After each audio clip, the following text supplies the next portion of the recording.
তৃণমূল থেকে তারকা খোঁজার মিশন, দেশ জুড়ে শুরু হলো নতুন করে স্পোর্টস। বাংলাদেশ সরকারের এক মহাপরিকল্পনার অংশ হিসেবে তৃণমূল পর্যায় থেকে আগামী বিশ্বসেরা খেলোয়াড় খুঁজে বের করতেই শুরু হয়েছে দেশব্যাপী ক্রীড়া প্রতিভার অন্বেষণের কর্মসূচি নতুন করে স্পোর্টস। গত 2রা মে 2026 শনিবার বিকেলে সিলেট জেলা স্টেডিয়ামে এক বর্ণাঢ্য অনুষ্ঠানের মাধ্যমে এই কর্মসূচির আনুষ্ঠানিক উদ্বোধন করেন প্রধানমন্ত্রী তারেক রহমান। এইটা হচ্ছে আজকে তোমাদের অনুষ্ঠান, কিন্তু কেন আমরা এই আইডিয়াটা ঠিক করলাম, কেন আমরা করতে চাচ্ছি? আমি চাই আর্কিটেক্ট তৈরি হবে এবং তোমাদের ভিতর থেকে ভবিষ্যতে নেতৃত্ব তৈরি হবে। এই দেশকে তোমরা নেতৃত্ব দিবে, তোমরা সামনে এগিয়ে নিয়ে যেতে হবে, তোমাদেরকে পারবে। ইয়েস, তোমাদের মধ্যে থেকে এমপি হবে, মন্ত্রী হবে, প্রধানমন্ত্রী হবে, প্রেসিডেন্ট হবে, তোমাদের মধ্যে থেকে এই বাংলাদেশের হবে না ইনশাআল্লাহ। 80-র দশকের জনপ্রিয় প্রতিভা অন্বেষণের অনুষ্ঠান নতুন কুড়ির সফলতার অনুপ্রেরণায় এবার মাঠের খেলায় এই প্ল্যাটফর্মটি তৈরি করা হয়েছে। অংশগ্রহণকারী 12 থেকে 14 বছর বয়সী শিশু কিশোর এই প্রতিযোগিতায় অংশ নিচ্ছে।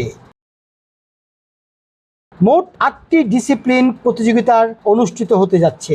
এগুলো হলো ফুটবল, ক্রিকেট, কাবাডি, দাবা, সাঁতার, ব্যাডমিন্টন, অ্যাথলেটিক্স এবং মার্শাল আর্ট।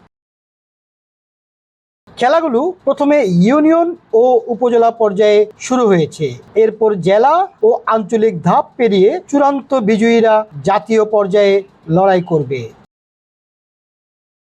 নির্বাচিত প্রতিভাবান ক্রীড়াবিদদের জন্য সরকার বিশেষ ক্রীড়াবৃত্তি এবং দক্ষ কোচের অধীনে উন্নত প্রশিক্ষণের ব্যবস্থা করেছে। পাশাপাশি বাছাইকৃত খেলোয়াড়দের বিকেএসপিতে অন্তর্ভুক্ত হওয়ার এবং উন্নত পড়াশোনার সুযোগ দেওয়া হবে বলে জানিয়েছেন যুব ও ক্রীড়া প্রতিমন্ত্রী মোহাম্মদ আমিনুল হক। মন্ত্রী রয়েছেন এবং 12 জন সচিব রয়েছেন আমাদের সাথে।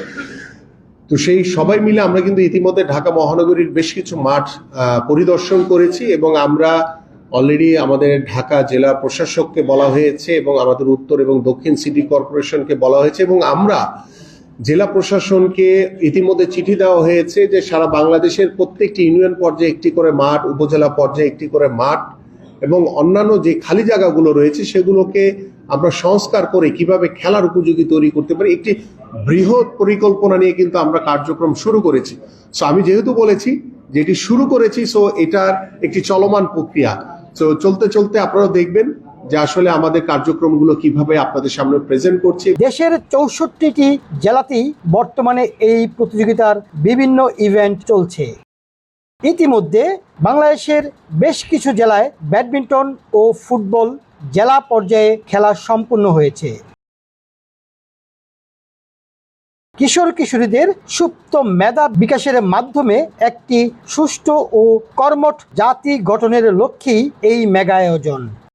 এই আয়োজনের ফলে মাদকের ভয়াল ছোবল থেকে রক্ষা পাবে শিশু কিশোর, এমনটি ভাবছেন বিশেষজ্ঞরা।